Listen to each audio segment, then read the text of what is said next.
Hello and welcome to my YouTube channel knowledge and success.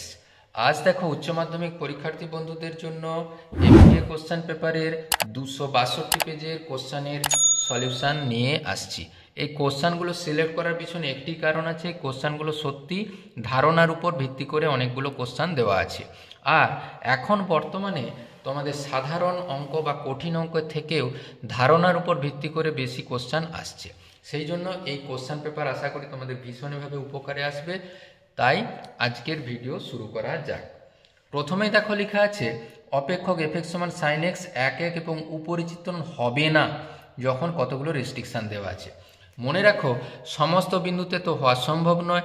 এই sign এক্সের বিস্তার দেখো পাল্লা হচ্ছে -1 to 1, মানে এই তিনটা অপশান হতে পারে, কিন্তু মনে রাখতে হবে যখন উপরিচিত্রণ হবে না এই 0 to π/4 এই রেঞ্জে দেখো 1 হবে না। কেন? সবসময় মনে রাখো এখানে 0 এবং পাই দুটো আলাদা আলাদা বিন্দুতে মান কিন্তু অপেক্ষকের 0 হয়, তাই উপরিচিত্রণ হবে না। কিন্তু 1 হবে এখানে হতে পারে না, তাই এখানে অপশান হবে শুধুমাত্র ফার্স্ট কোয়াড্রেন্টের মান এবং -1 থেকে 1 ভেতর। সেক্ষেত্রে উপরিচিত্রণ হবে না, কেন -1 কোনো ম্যাপিং পাওয়া যাবে না, কিন্তু এই রেঞ্জের মধ্যে অপেক্ষকটি অবশ্যই 1 পরে দেখো 2 নম্বর প্রবলেম দেখো কস ইনভার্স √3/2 এর মুখ্য মান হিসাব করতে বলা আছে। এটা নিশ্চয়ই জানো যে কসের মুখ্য মান 0 থেকে পায়ের মধ্যে হয়, তাহলে এটা সমান পাই আলফা ধরে নিলাম, কস আলফার মান এত, সেটা হচ্ছে -cos π/4, তাহলে পাই π/4 করে পেয়েছি আলফার মান 5π/6, অর্থাৎ option B is the right answer. যদি এ ম্যাট্রিক্স বিপরীত ম্যাট্রিক্সের অস্তিত্ব থাকে, মানে এ ইনভার্সের অস্তিত্ব থাকে, আমরা জানি এ ইনভার্সের মান হয় আই, তাহলে সেক্ষেত্রে ডেট এ আর ডেট অফ এ ইনভার্স এর মান হবে 1, তাহলে সেক্ষেত্রে আমরা পাবো ডেট অফ এ ইনভার্সের মান 1/ডেট এ, অর্থাৎ আমাদের option D is the right answer. এরপর দেখো 4 দাগের প্রবলেম কীরকম দেওয়া আছে, এ বি দুটি এমন ভেক্টর যেখানে এই শর্ত মেনে চলে, তাহলে এ আর বি এর অন্তর্গত কোণ হিসাব করতে হয়। আমরা শুধুমাত্র ভেক্টরটা তুলে নিয়েছি মডিউলাস আকারে, উভয় পাশে স্কোয়ার করে দিয়েছি। দেখো a² b² বাদ গেছে, 4 × a.b সমান 0, অর্থাৎ a.b সমান 0, কথার অর্থ এ ও বি এর মধ্যে 90 ডিগ্রি কোণ তৈরি হয়, অর্থাৎ option C is the right answer. 5 problem দেখো কি বলা আছে, 5 প্রবলেম বলা আছে এফএক্স এটা ই হওয়ার সম্ভব, ই যুক্তিসঙ্গত, এটা ই হতে পারে। সেক্ষেত্রে দেখো আমরা শুধুমাত্র ডেরিভেটিভ করেছি, ডেরিভেটিভ করে f.x এর মান হয়েছে 1/log x আর ইন্টু আর log x এর মান 1/x, সেখানে ই বসিয়ে দেওয়ার ফলে 1/log e, আমরা জানি log এর মান 1, তাহলে সবে মিলে হয়েছে 1/e, অর্থাৎ option B is the right answer. 6 দাগের প্রবলেম দেখো পি অফ এ ইনভার্সের মান দেওয়া আছে, পি বির মান দেওয়া আছে, পি অফ বি/এ এর মান হিসাব করতে হবে, এটা দেওয়া আছে পি অফ এ/বি এর মান হিসাব করতে হবে।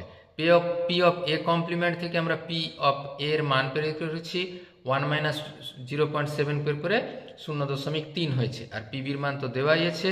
পি অফ বি/এ আমরা জানি P of A intersection B by P of A, সেক্ষেত্রে আমরা পি অফ এ ইন্টারসেকশনের মান পেয়েছি দেখো 0.15 গুণ করে, তাহলে আমরা জানি পি অফ এ/বি মানে conditional probability P of A intersection B by P of B.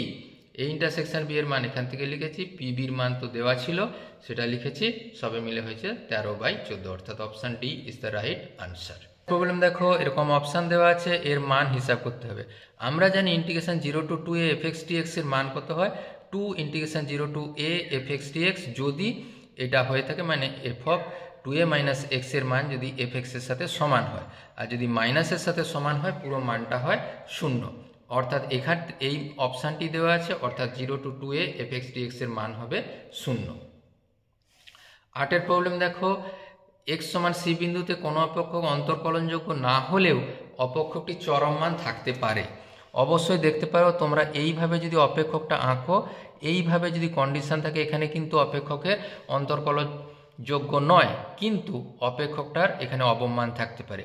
একইভাবে এই ধরনের রেস্ট্রিকশান, এই ধরনের শার্প কর্নার থাকলে সেখানে কিন্তু অবকলনের অস্তিত্ব নেই, কিন্তু এই অবস্থাতে দেখবে তার চরম মানের অস্তিত্ব আছে। অর্থাৎ চরম বা অবমান উভয়ই থাকতে পারে যদিও অবকলনের অস্তিত্ব না থাকে।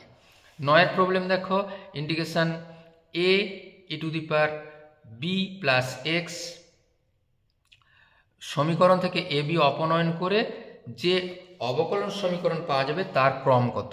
এটা সাধারণ আকারে তোমরা এ E to the power B plus A যদি ডেরিভেটিভ করো ডিওয়াই বাই ডিএক্স, এ ধ্রুবক পড়ে থাকলো, E to the power B plus X. এবারে E to the power B plus X এর মান দেখো ওয়াই বাই এক্স, তাহলে A into Y by A কেটে দেয় দেখো সবে মিলে ওয়াই, অর্থাৎ এটি হলো একটি এক ক্রমের অবকল সমীকরণ। দেখো বলেছে একটি যদিচ্ছ চল এক্স যদি সম্ভাবনা চল এই হয়, f1 plus f2 plus f3 মান দেওয়া আছে, f2 plus f3 plus f4 এর মান দেওয়া আছে। আমাদের হিসাব করতে হবে কোন অপশানটা ঠিক।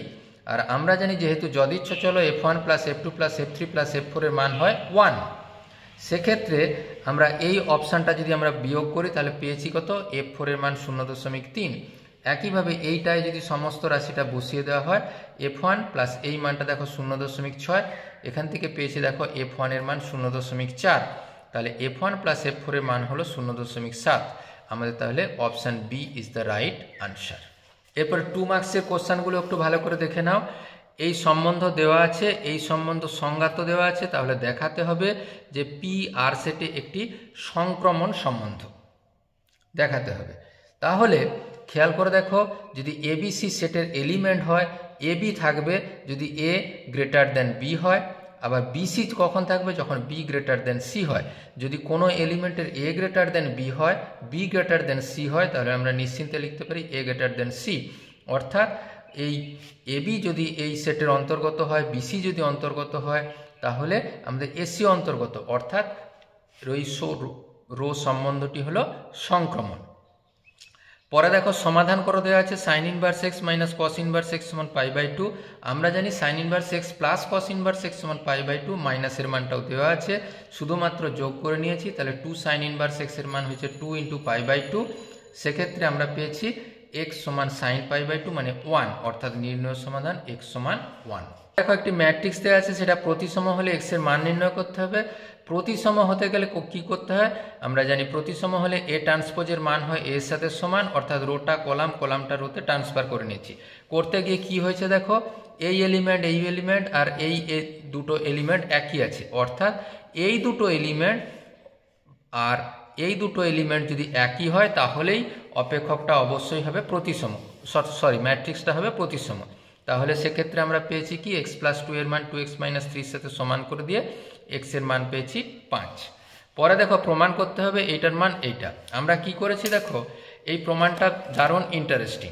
কিভাবে প্রমাণ করতে হয়েছে, প্রথমে দেখো যা ছিল সেটাকে রোটা কলাম অর্থাৎ ট্রান্সপোজ করে দিয়েছি।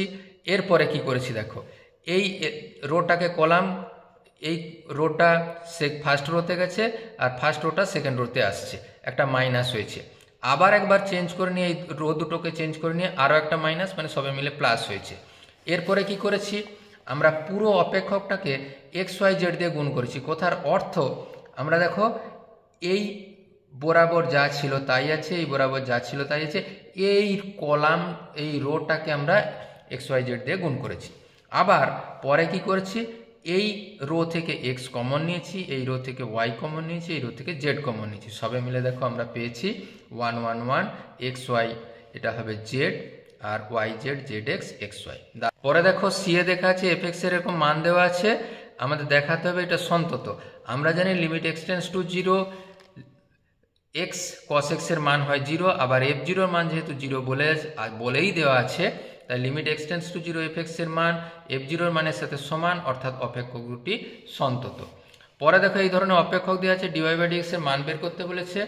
আমরা কি করেছি, অপেক্ষক যা তোলা আছে এক্স এর জায়গায় আমরা সাইন থিটা বসিয়েছি, তাহলে 1 - 2 সাইন স্কোয়ার থিটা জানি কস 2 থিটা, এইটাকে আমরা পরিবর্তন করে এই যে 1 - 2x এর হোল স্কোয়ার করে দিয়েছি।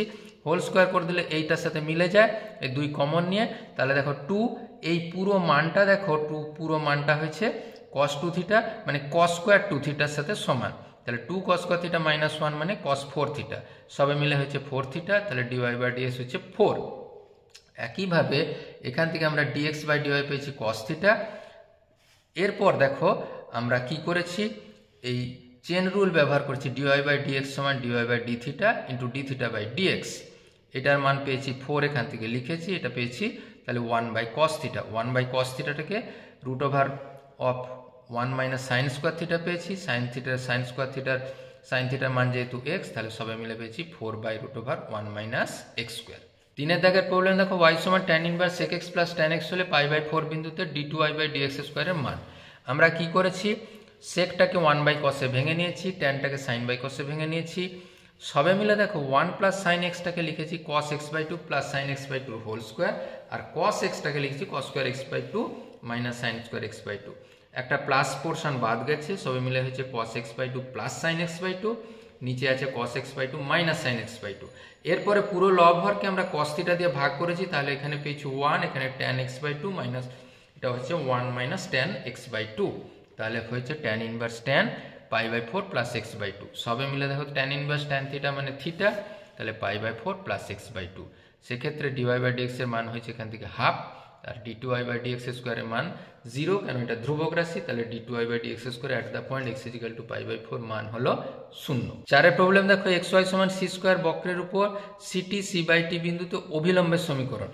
আমরা শুধুমাত্র অপেক্ষকটা তুলে নিয়েছি, ডেরিভেটিভ করেছি আমরা x dy বাই dx আর y dx আমরা uv আকারে ডেরিভেটিভ করেছি, dy বাই dx এর মান পেয়েছি মাইনাস y বাই x। আমরা জানি যে অভিলম্বের প্রবণতা কি হয়, minus dx by dy, minus দিয়ে গুণ করে উল্টা দিয়েছি, তাহলে minus dx dy at the point ct by c by t হয়েছে এখানে x এর জায়গায় ct, y এর বাই c বাই t বসিয়ে দিয়ে দেখো t স্কোয়ার পেয়েছি। তাহলে এত বিন্দুতে অভিলম্ব y মাইনাস y1, এটা m into x minus x1 করে এই অপেক্ষক পাওয়া গেছে।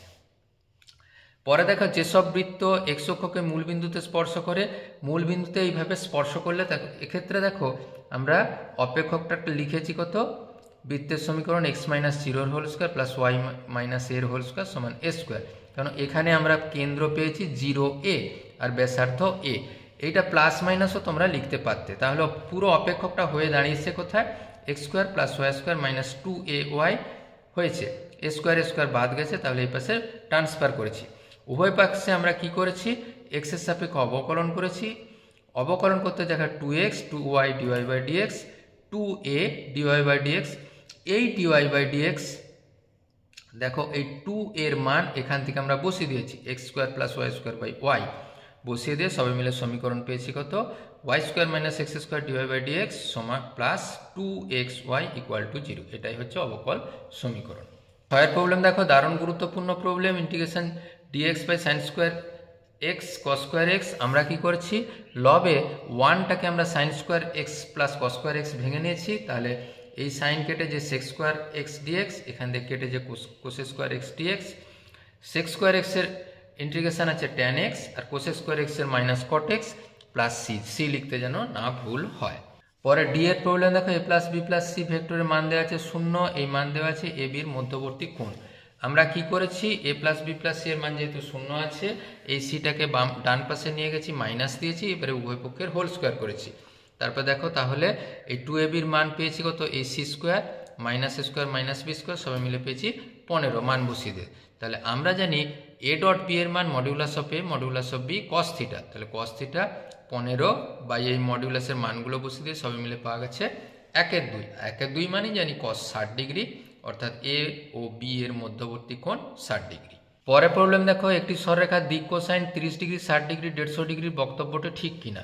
আমরা জানি যদি আলফা বিটা গামা যদি কোণ হয়ে থাকে, তাহলে সেটা দিক কোসাইন হবে কখন, যখন cos square alpha cos square beta cos square gamma সমান 1 হয়।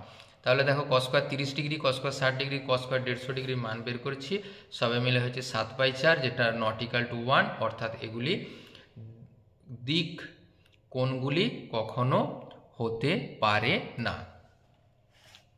পরে দেখো ইয়ের প্রবলেম, 52টি তাসের প্যাকেট থেকে 2টি তাস তোলা হলো, 2টি তাসই কালো হওয়ার সম্ভাবনা। 52টি তাস থেকে যদি 2টি তাস তোলা যাবে 52 C2 প্রকারে, আর 52টি তাসের মধ্যে 26টি তাস কালো, 26টি তাস লাল থাকে। 26টি তাস থেকে 2টি তাস তোলা যাবে 26C2 আকারে, অর্থাৎ 52টি তাসের প্যাকেট থেকে 2টি তাস তোলা হলে 2টি কালো হওয়ার সম্ভাবনা 26C2/26 52C2, সেখানে হিসাব করে দেখো হয়েছে 25/100। তোমরা ক্যালকুলেটর ব্যবহার করে দিতে পারো। প্রবলেম ভীষণই গুরুত্বপূর্ণ। একটি ঝোঁকশূন্য মুদ্রা 6 বার টস করা হলে দ্বিপদ বিভাজন প্রক্রিয়া প্রয়োগে কমপক্ষে 5 বার হেড পড়ার সম্ভাবনা। আমরা জানি দ্বিপদ বিভাজনের ফর্মুলাটা হয় NCx p⁴x q⁴n−x, যেখানে np প্যারামিটার, n এর মান দেখো 6 আর p এর মান জানি টস করা হলে প্রবাবিলিটি হয় হাফ, তাহলে q এর মান হাফ। সেখানে কমপক্ষে 5 মানে 5 বার অথবা 6 বার পড়তে পারে। 5 বারে আমরা হিসাব করেছি, এখানে x এর মান 5 দিয়েছি, 5 দিয়ে সবে মিলে পেয়েছি 6c5 ½ 6 বার হলে 6c6 ½ 6, অর্থাৎ দ্বিপদ বিভাজন প্রয়োগ করে কমপক্ষে 5 বার হেড পড়ার সম্ভাবনা 6c5 ½ প্লাস 6c6 ½ 6। এখান থেকে পাবো 6, এখান থেকে পাবো 1, সবে মিলে 6 + 1 অর্থাৎ 7/64। আজকের ভিডিও কেমন লাগলো অবশ্যই কমেন্ট বক্সে লিখতে ভুলো না। আর কি ধরনের ভিডিও বা সাজেশন বা পরামর্শ চাইছো অবশ্যই কমেন্ট বক্সে লিখবে। Thank you for watching this video.